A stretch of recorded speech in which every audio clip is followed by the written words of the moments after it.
Didier Silbon. Bonjour. Bonjour Albert Zenou.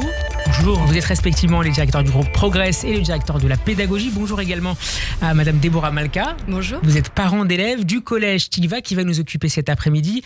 3 invités en effet pour nous présenter cet après-midi un nouveau projet qui pourrait vivement vous intéresser, chers auditeurs. Un nouvel établissement trilingue situé au cœur de Boulogne. Didier Silbon, première question pour vous. Pourquoi ce projet? À quel manque vient-il répondre dans l'écosystème juif scolaire actuel? Alors, je ne sais pas s'il répond à un manque, mais il est vrai que depuis le 7 octobre, notre vision sur le monde a un peu changé. Un peu. Vous l'aurez remarqué. Aujourd'hui, on se projette un petit peu différemment, surtout pour nous en France. Et l'idée a été de dire qu'il fallait, pour nos jeunes, faire un établissement, créer un établissement qui leur permette d'affronter les défis de demain, de pouvoir être exportable, d'avoir une formation qui leur permet à la fois d'avoir une ouverture sur le monde, mais également la capacité de s'adapter un peu partout. Et aujourd'hui, ça, effectivement, c'était pas tout à fait le cas de ce que proposent les écoles juives actuelles. Et donc, c'était pour nous important de pouvoir permettre de faire une école bilingue, trilingue même. Alors déjà, sur le modèle des écoles bilingues que certains connaissent, qui sont des écoles assez élitistes, qui proposent notamment la possibilité d'aller étudier à l'étranger ou de vivre à l'étranger.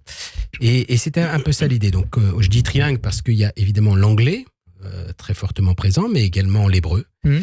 Et de manière obligatoire. Obligatoire, tout à fait, dès la 6e.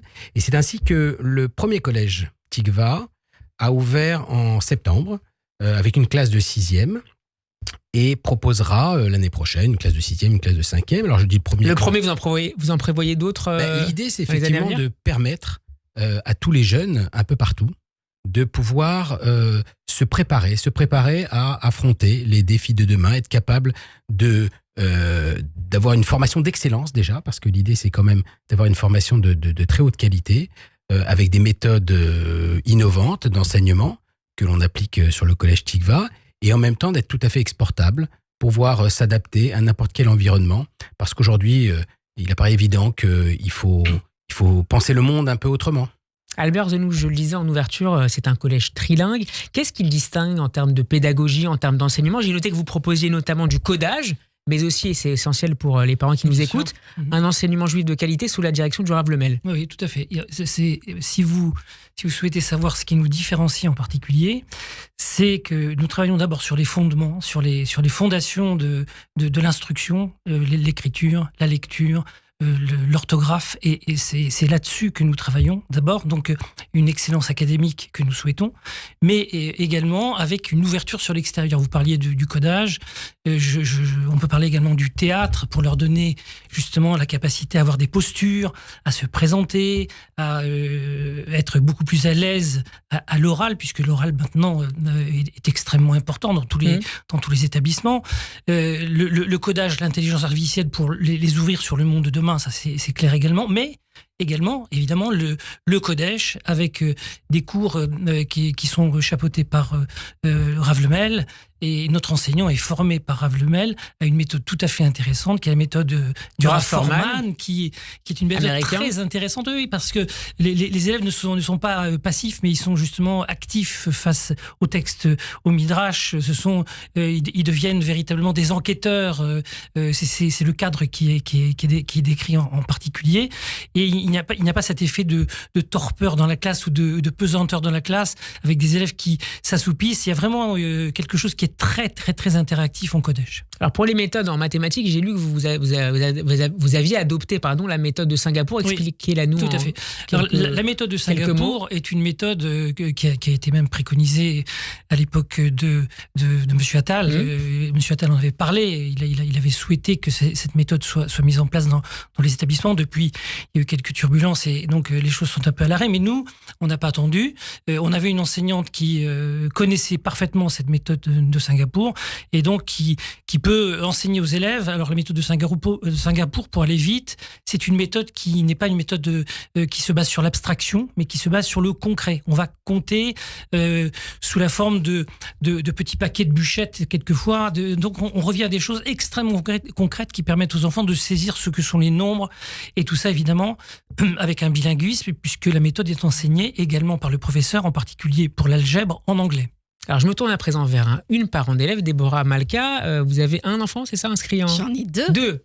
Vous avez deux enfants inscrits en 6e à la bonne heure depuis le début de l'année. Comment ça se passe en termes d'instruction, en termes d'intégration? Est-ce que ça répond aux attentes que vous aviez fixées en début d'année? Alors, ça répond plus qu'à mes attentes parce que mes filles, le matin, elles courent pour aller à l'école. Et je crois que... Des jumelles, c'est ça? Des jumelles. Et c'est le meilleur pour un parent quand vous n'avez même pas besoin de les lever le matin et qu'elles sont déjà prêtes et qu'elles courent parce que elles se sentent vraiment écoutées. Il y a vraiment beaucoup d'échanges dans toutes les matières. Je sais que moi, j'ai eu le problème en arrivant de New York puisque mes enfants sont américains. D'accord. Il n'y avait pas justement le modèle de Tikva que je cherchais absolument quand je suis arrivée il y a 2 ans. Bilingue ou trilingue plus un enseignement juif. Exactement, un encadrement juif avec des valeurs juives et très attentif au respect des autres dans l'école. C'est ça qui est très important. Ils sont très à l'écoute. Monsieur Zenou est vraiment toujours à l'écoute des parents. Si jamais vous avez des questions, il est toujours disponible pour nous répondre.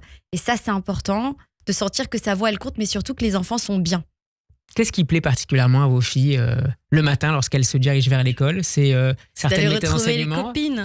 C'est comme tous les enfants, mais il y a des cours particuliers dont la méthode est un peu singulière qui les intéresse tout Déjà, particulièrement. le codège, c'est très important pour elles parce qu'on a fait un stop dans une école qui n'était pas juive. Et surtout avec le 7 octobre, comme Youssef Sidbon l'a dit, le monde a changé. Le monde a changé. Et d'être dans un environnement qui n'est pas juif, il y avait un côté où elles étaient vraiment décalées.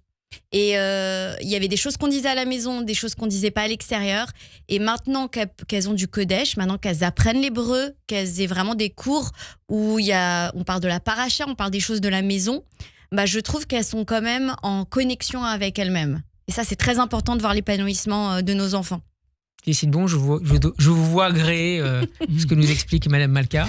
Non, écoutez, moi je suis ravi. C'est notre objectif quand des parents témoignent du bien-être des enfants. Moi j'ai toujours considéré qu'on ne peut pas apprendre si on n'est pas heureux de venir à l'école. Donc ça c'est pour moi un préalable. Maintenant effectivement le contenu assuré par Monsieur Zenou est effectivement de qualité. Notre objectif c'est vraiment de armer nos enfants dans un monde qui s'annonce plein de défis. Donc c'est vraiment pour nous l'objectif le plus important et on voudrait que ça soit le cas de tous les enfants qui le souhaitent et qui ont besoin effectivement à un moment de trouver un cadre à la fois, comme on le disait, accueillant, mais en même temps exigeant, tout en le faisant avec des méthodes ludiques et intéressantes. On a démarré par une classe de 6e. Bien évidemment, l'année prochaine, il y aura une classe de 5e. Le collège a ouvert ses portes à la rentrée à Boulogne, donc dans l'ouest parisien. Et on espère effectivement pouvoir après reproduire notre méthode. Et effectivement, vous vouliez dire, Albert, sur les réunions, je crois. Les réunions de parents d'élèves qui on a des réunions qui sont prévues, effectivement. On a une petite réunion le 9 décembre là, mais c'est entre nos parents de manière à faire un petit cadeau aux enfants, créer un climat convivial, que les enseignants puissent se présenter aux parents, que les parents puissent connaître les équipes, l'équipe administrative également. Il y a une réunion, on participera bien sûr au salon des écoles juives le 19 janvier et le 29 janvier, nous avons une réunion des parents d'élèves cette fois à retenir, oui effectivement pour les parents qui souhaitent inscrire pour la 6e et donc la 5e. Pour la 6e et la 5e, le 29 janvier à 18h30, on aura une réunion à Boulogne, effectivement, pour les inscriptions. En attendant, j'imagine qu'il y a un site internet. Enfin, je l'ai vu tout à l'heure d'ailleurs. Oui. Je peux dire collège Tikva, c'est ça? Collège-tikva.com, oui. C'est ça. Avec un K, T-I-K-V-A. Merci à tous les trois. Didier Sidbon. Tikva comme l'espérance, l'espoir. Voilà, ça on l'a en tête. Didier Sidbon, meilleur. Albert Zenou, Déborah Malka. Merci à tous les trois d'avoir été avec nous. Bon après-midi. Merci.